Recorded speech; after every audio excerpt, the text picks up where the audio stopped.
Here we go. They're off.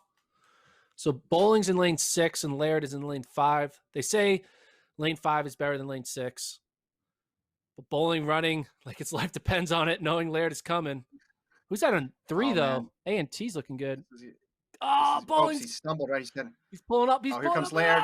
Oh, 20.18. That was close. Whoever wins it wins the whole thing. I think Boling got him. He ran what? 2019. Laird 2020. Wow. See that on the replay? Laird lost his momentum. Look, he goes out to the outside right there. He had 2 or 3 steps where he almost stumbled. I think that killed his momentum. But a big race for Boling. When the pressure's on, man, that was a big time run here. Credit to Tyrone, he called it. He says Boling in 6, he wins it. So all he needed to see was the lane draw, and he knew where he was going to finish. While this 3K is going on, I just want to talk a little bit about that 200 when it comes to national impact, right? So Travis put some Boling 2019, Laird 2020. Indoor, that's fast. That converts to even quicker times outdoor. I feel like both of those guys can run sub 20 now. But the question I have is, when we look at the 200-meter Olympic team, Lyles, and that's it, right?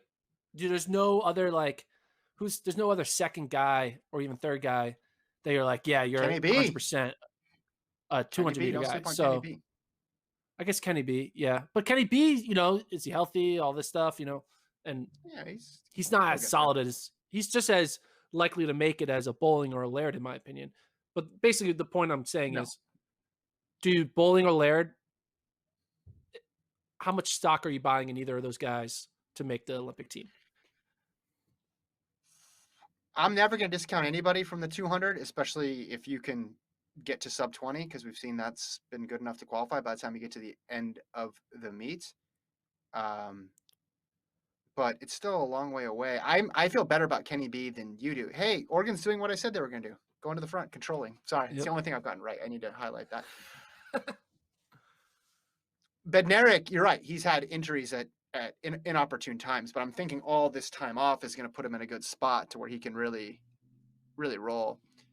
Yeah, it's weird, right? Because you think, if Norman could double, you'd put him in there as a lock as well too. So finalists, yes, for Laird and Boling, but I think they're still outside right now for the. I think Boling is going to make the team.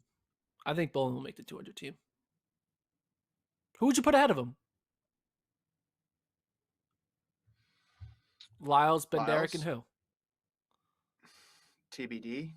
It's TBD. Maybe Trayvon Gillespie, someone like that. A lot of times it's a person who is consistent.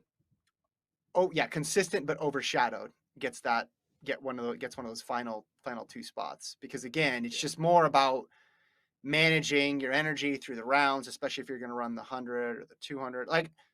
What's interesting is we talked about this before. We talked about what's his best event, because he was running a lot of 60s, and we were thinking, well, he's so good in the 400. I don't think the 100 or certainly not the 60 is his best event. I wonder if he dabbles in the quarter at all when it comes time for outdoors, or is he just found it? He's found his event, and he's just going to kind of focus on the 100. I think he's going to focus. I think he's kind of like a Noah Lyles in a way, where Lyles is 200 base, and he can split a fast 4x4, and he gets weaker as he gets to shorter distance, and his sweet spot is 200. I think you could probably say the same thing for Boling, whereas his sweet spot is 200. He can run a fast 4x4 split, but he gets weaker as the distance gets shorter. Priority, not the word priority, strength. He has the same strength. My strength is a 200. The same thing way Lyles' strength is a 200. So, well, I look at the guy who has a collegiate record, and Caleb brings him up in the chat here. Eli Hall, he's got that indoor collegiate record 20:02, which is mighty fast.